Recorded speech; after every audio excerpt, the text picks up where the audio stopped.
ভূতের রাজা দিল পরে বসে আমাদের সতীপীঠের ভোগ আড্ডা। আমি হচ্ছি দীপ, এদিকে রয়েছেন পরিচালক পর্বত চট্টোপাধ্যায়, আর এদিকে আমাদের সকলের প্রিয় ফুটকা।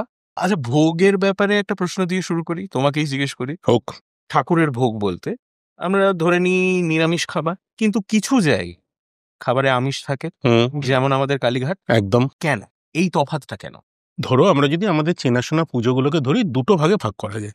একটা হচ্ছে শাক্ত মতে বা তান্ত্রিক মতে, একটা হচ্ছে বৈষ্ণব মতে। ফলে তান্ত্রিক মতের যে পুজোগুলো, সেখানে কিন্তু মা যেটা পছন্দ করেন, মানে দশমহাবিদ্যার 10জন দেবী যেটা যেটা পছন্দ করেন। এখন আমি মাংস খেতে ভালোবাসি, আমাকে ঢেঁড়স খাওয়ালে তো খাবো না। কেন খাবো? মানে হ্যাঁ, কেন খাবো? কারণ আলটিমেটলি আমরা তাকে পুজো করছি, সন্তুষ্ট করছি। সেই কারণে দশমহাবিদ্যার তারা যখন মাংস পছন্দ করেন, তখন সেখানে মাংসটা দেওয়া হয়।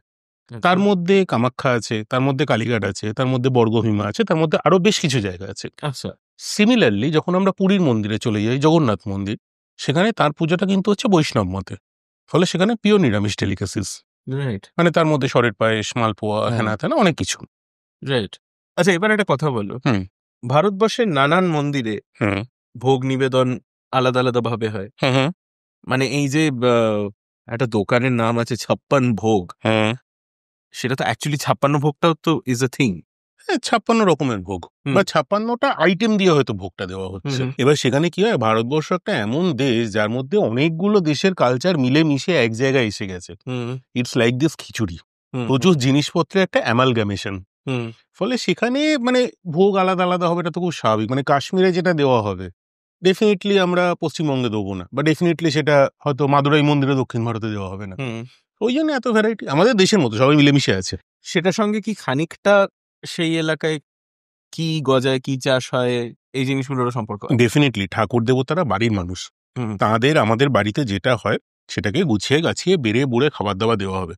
আমার পরিচিত একজনের বাড়িতে গোপাল আছেন, গোপাল ঠাকুরকে মোটামুটি বাড়িতে যাওয়া হয় রোজ সকাল দুপুর বিকেল সেইটা দেওয়া হয়। এবং প্রত্যেকটা স্টেট মানে ভদ্রলোককে মানে গোপালকে মানে ভদ্রলোককে is a harsh word, literally সেটা দেওয়া হয়। ফলে মানে নর্মালি যেটা খান, ওরা নর্মালি যেটা খান বাড়ির খাবার, মানে উচ্ছে ভাজা উচ্ছে ভাজা হতে পারে, ডাল, শুক্তো, হোয়াটএভার, যা খুশি হতে পারে।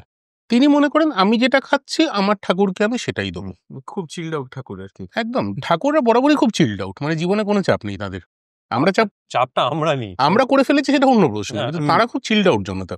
আচ্ছা, ছোটবেলায় ভোগ খাওয়ার স্মৃতি আছে কিছু তোমার?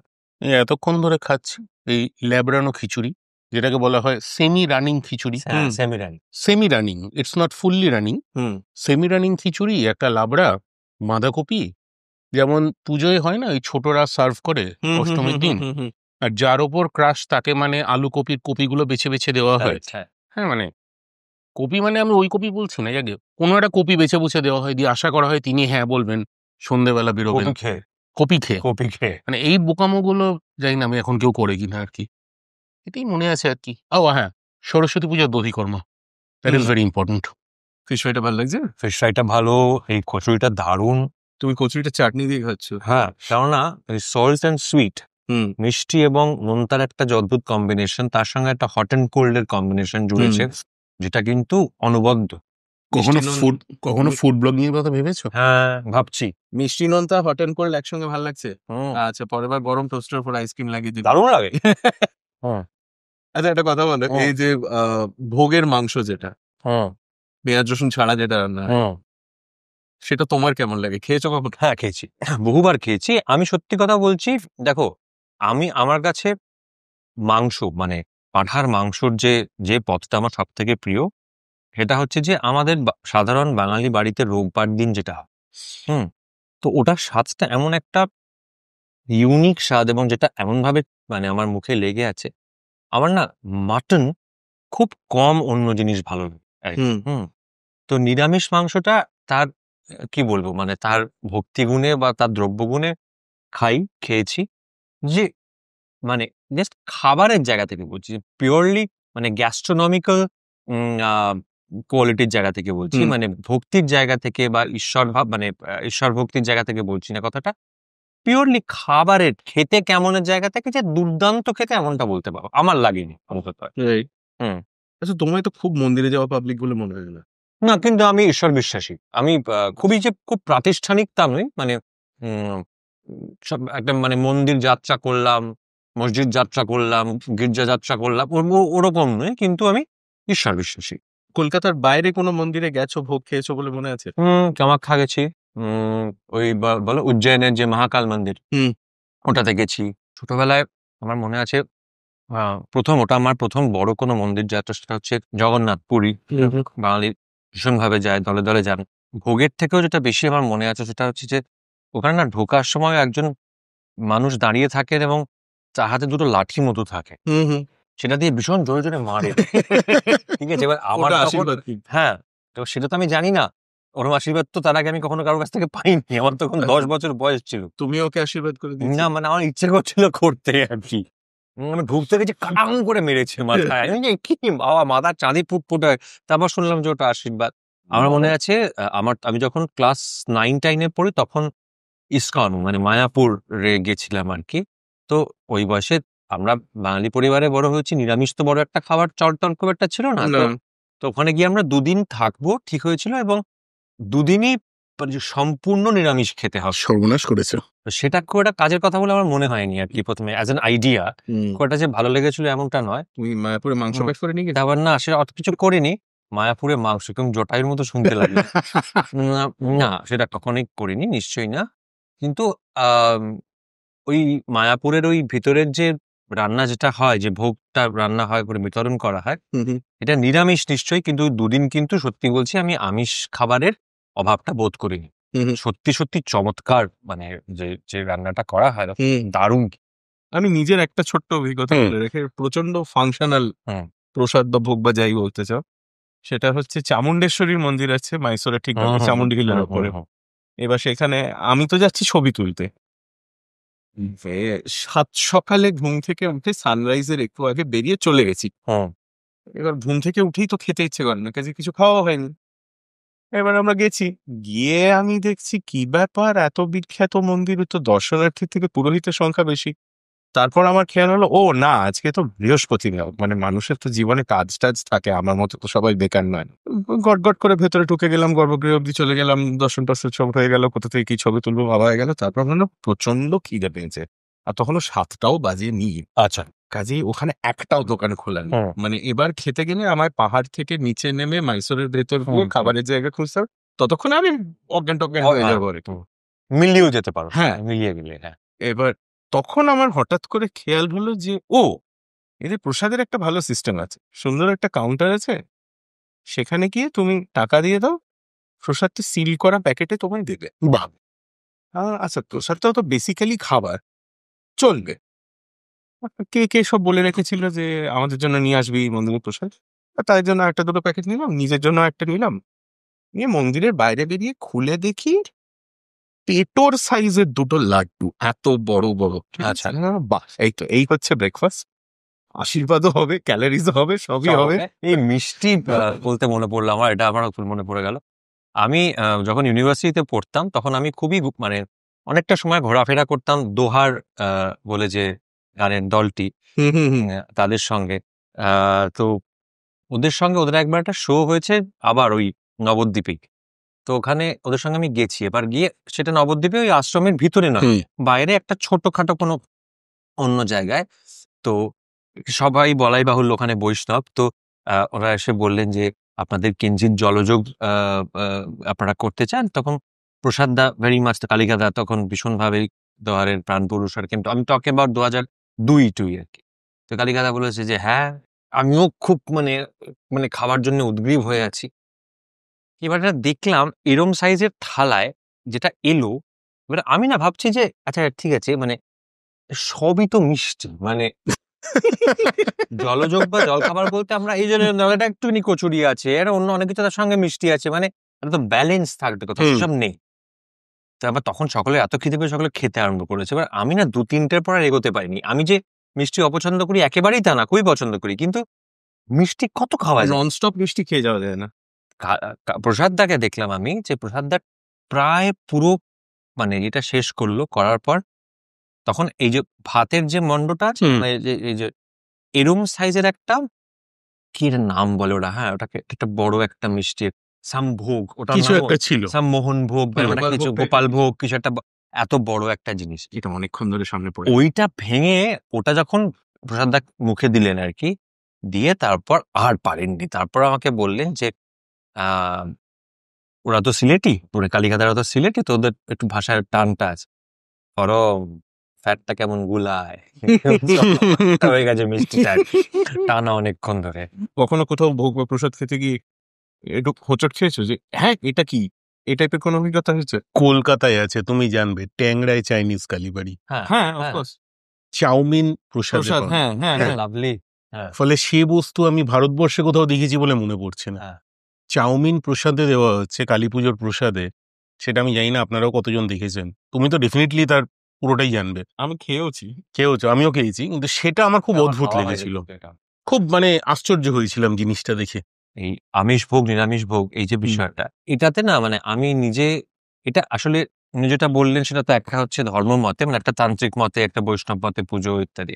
এই তান্ত্রিক মতে কারা পুজো করেন আর বৈষ্ণব মতে কারা পুজো করেন, এটার মধ্যে একটা সাংস্কৃতিক এবং ভৌগোলিক ব্যাপার আছে। মানে আমি যদি ভারতবর্ষের বা উপমহাদেশটা যদি আমি ম্যাপ করার চেষ্টা করি একদম, তাহলে দেখবো যে শাক্ত মতে কারা পুজো করেন, বৈষ্ণব মতে কারা পুজো করেন। তো এবার এইখান থেকেই দেখবে আমরা বাঙালিরা, আমরা বাঙালি হিন্দুরাও, ব্রাহ্মণরাও, যারা ব্রাহ্মণ বা অন্যান্য জাতি, প্রত্যেকেই কিন্তু প্রবলভাবে আমিষভোজী। এবার এত কথা শাক্ত মতে, বৈষ্ণব মতে, এইগুলো তো সাধারণ মানুষ জানে না। কিন্তু আমি নিজে যেটা এনকাউন্টার করেছি, যেহেতু আমি আমার কর্মসূত্রে ভারতবর্ষের বিভিন্ন জায়গায় অনেকটা করে সময় কাটাতে হয়েছে বা কাটাই, উত্তর ভারতে এইটা নিয়ে একটা বিস্ময় আছে এখন। যে মানে আমি বিহার বলছি না, কিন্তু বিহারে প্রচন্ডভাবে বিহারের মানুষ, কিন্তু একটা বড় শতাংশ বিহারের মানুষ মাংসাশী, মাংস খায়। হ্যাঁ, ইউপি অ্যান্ড নর্থ ওয়ার্ডস, হ্যাঁ, একটা প্রচন্ড বিস্ময় আছে যে আপনি ব্রাহ্মণ কিন্তু আপনি আমিষাশী। হ্যাঁ, মানে এটা একটা বিরাট একটা ignorance is bliss. ignorance is bliss। এবং and Bengalis are not the only ones. No, Because the certainly West not. Coast, Absolutely West not. Coast ব্রাহ্মণরা তো এই কদিন আগেই আমরা দেখেছি যে মহারাষ্ট্রে একটা ঘটনা ঘটেছে, একটা নিরামিষ ভোজি এবং আমিষ ভোজি দুজনের মধ্যে একটা তর্ক লেগেছিল। এবং ওয়েস্ট কোস্টে ভেরি মাচ, কোঙ্কণ কোস্টে, মালওয়ান কোস্টে, উডিপি কোস্টে প্রচন্ডভাবে মানে ধর্ম জাতি নির্বিশেষে সবাই ওই প্রতি বছর দুর্গাপুজোয় একটা ঘুরে না, যে নবরাত্রিতে কি করে আমিষ খাওয়া, মানে এটা প্রতি বছর পুজোর সময় এটা ঘুরে ঘুরে আসে একটা উত্তেজনা। হ্যাঁ, এই প্রসঙ্গে আমি একটা অবভিয়াসলি কারণ নাম করবো না, কিন্তু আমি একটা বিশেষ ছবি শুট করতে একবার লখনৌতে ছিলাম এক মাসেরও বেশি। তো সেখানে একটি বাচ্চা অভিনয় করছে, সেই বাচ্চাটির বয়স হয়তো হবে 4-5 বছর, একদমই ছানা ছানা। সেই বাচ্চাটি যে পরিবারে, তারা ভীষণ গোড়া মানে বিয়ে আর কি, মানে ধর্মভীরু ব্রাহ্মণ। আর তাদের সঙ্গে আরেকটি তার দিদির ভূমিকায় যে অভিনয় করছে, তারা লখনৌতে থাকে কিন্তু তারা বাঙালি। এবার খেতে বসেছে, সবাই মিলে খেতে বসেছে, যেরকম লাঞ্চ ব্রেকে হয়। এবার ওর যে দিদির অভিনয় করছে সে তো বাঙালি, তার ফলে সে তো লখনৌতে গিয়ে মেরে খেলছে, সে তো কাবাব ফাবাব চিকেন ফিকেন হেভি খাচ্ছে। ছোট, সেও ছোট, তার বেশি, তার 8-9 বছর বয়স বা 10 বছর বয়স। এবার ছোট জনের ওটা দেখে লোভ হয়েছে, ঠিক আছে, সে বলেছে যে খানায়, হ্যাঁ। আর ওর বাবা মা একদম না করে সরিয়ে নিচ্ছে, এবং কান্না জুড়েছে 3-4 বছরের ছানা দিয়ে। তখন ওই বাঙালি বাবা মায়ের মধ্যে বোধহয় মা ভুল করে বলে ফেলেছেন যে একটু দিয়েই দিন, শেষ। এই রে, তারপর আমি একটা দেখলাম একটা শোডাউন হলো।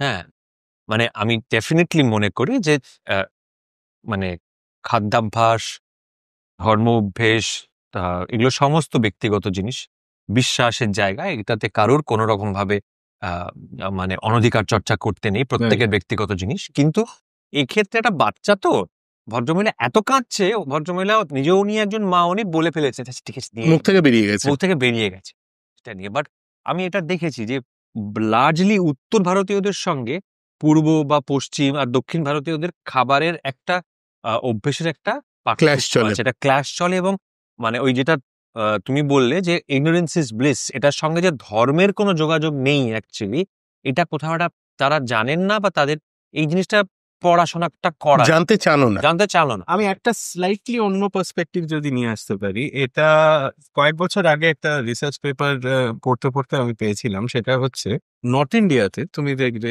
ভেজ খাওয়াটা যেরকম চলে, প্রসাদ সম্পূর্ণভাবে ভেজ, সেরকমই ওদের milk consumption is far higher মাছ বাঙালিদের হয়, থেকে। মাছ এবার হয়। তার কারণটা হচ্ছে over thousands of years they have primarily been herding communities, হ্যাঁ। where we have primarily been fishing communities. Communities And therefore through evolution ওদের ল্যাকটোজ টলারেন্স অনেক বেশি, অনেক বেশি। ওরা দুধ হজম করতে পারে, আমরা পারি না। আমরা পারি না। এবং ওই দুধটা খেলে পেট ছেড়ে দেবে, কারণ ছাড়বেই, ওই ঘন দুধটা ছাড়বেই। আমি বেনারসে একবার একটা লস্যি আমাকে খাইয়েছিল হচ্ছে বিনয় পাঠক, আমাদের অভিনেতা বন্ধু। পেহলওয়ান কা লস্যি খায়া তুই? না খাইনি। তো পেহলওয়ানের লস্যি, তো সেইটা না আমি কঠিন জিনিস, কঠিন জিনিস, কঠিন মানে ওটা একটা মানে ওটা না মানে আমরা স্মুদির যে থিকনেস বুঝি ইনটু 5 টাইমস। চামচ দিয়ে, হ্যাঁ ওটা চামচ মানে প্রপার চামচ লাগে ওটা, এবং খাওয়ার পর না কিছুক্ষণ মানে ঘোরের মতো লাগছে আর কি, মানে it's a proper meal on its own, একটা মিল ওটা। হ্যাঁ, তো সেই জন্যই বলছি যে মানে, এবং তুমি যদি পাঞ্জাবে যাও বা দিল্লিতে যাও খুব ক্যাজুয়ালি ওরা দুধ খায়, মানে চল দুধ শুধ পিকে আতে মানে এরকম, let's go have a drink, let's have coffee, ওরকম ব্যাপারটা হচ্ছে লেটস হ্যাভ মিল্ক আর কি। তো সেটা তো হট করে আমি বিকেলবেলা সন্ধ্যা চলো দুধ খেতে যাই, মানে হট করে লোকে অন্য কিছু ভাববে। হ্যাঁ, আরেকটা পার্সপেক্টিভ আমার একজন বসের ছিল, তিনি নিজে বিহারে বড় হয়েছেন, আসামে নর্থ ইন্ডিয়াতে কাজ করেছেন বহু বছর, দিল্লি বোম্বে এইসব জায়গায় কাজ করেছেন। ইনি একটা অদ্ভুত জিনিস বলেছিলেন যে এই যে পূর্ব ভারতে মাংস খাওয়ার প্রচলন, অনেক মন্দিরে ভোগে আমিষ দেওয়া হয়, বলেছিলেন যে if you look at north Indians they are primarily Shaivite. হ্যাঁ, ईस्ट में शक्ति की पूजा होती है, হ্যাঁ যেটা और जहाँ शक्ति की पूजा होगी वहाँ बलि तो चढ़ेगा।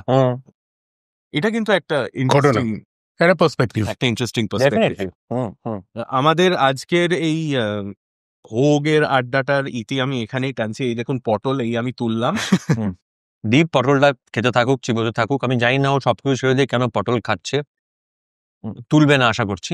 তবে একটা কথা বলি, আমাদের সিরিজ ভোগ, যেটা আমি পরিচালনা করেছি, অনির্বাণ ভট্টাচার্য অভিনয় করেছেন এক্সক্লুসিভলি অন হইচই। আমরা আমাদের ভোগ এনজয় করি, আপনারা কিন্তু হইচইতে ভোগ এনজয় করতে ভুলবেন।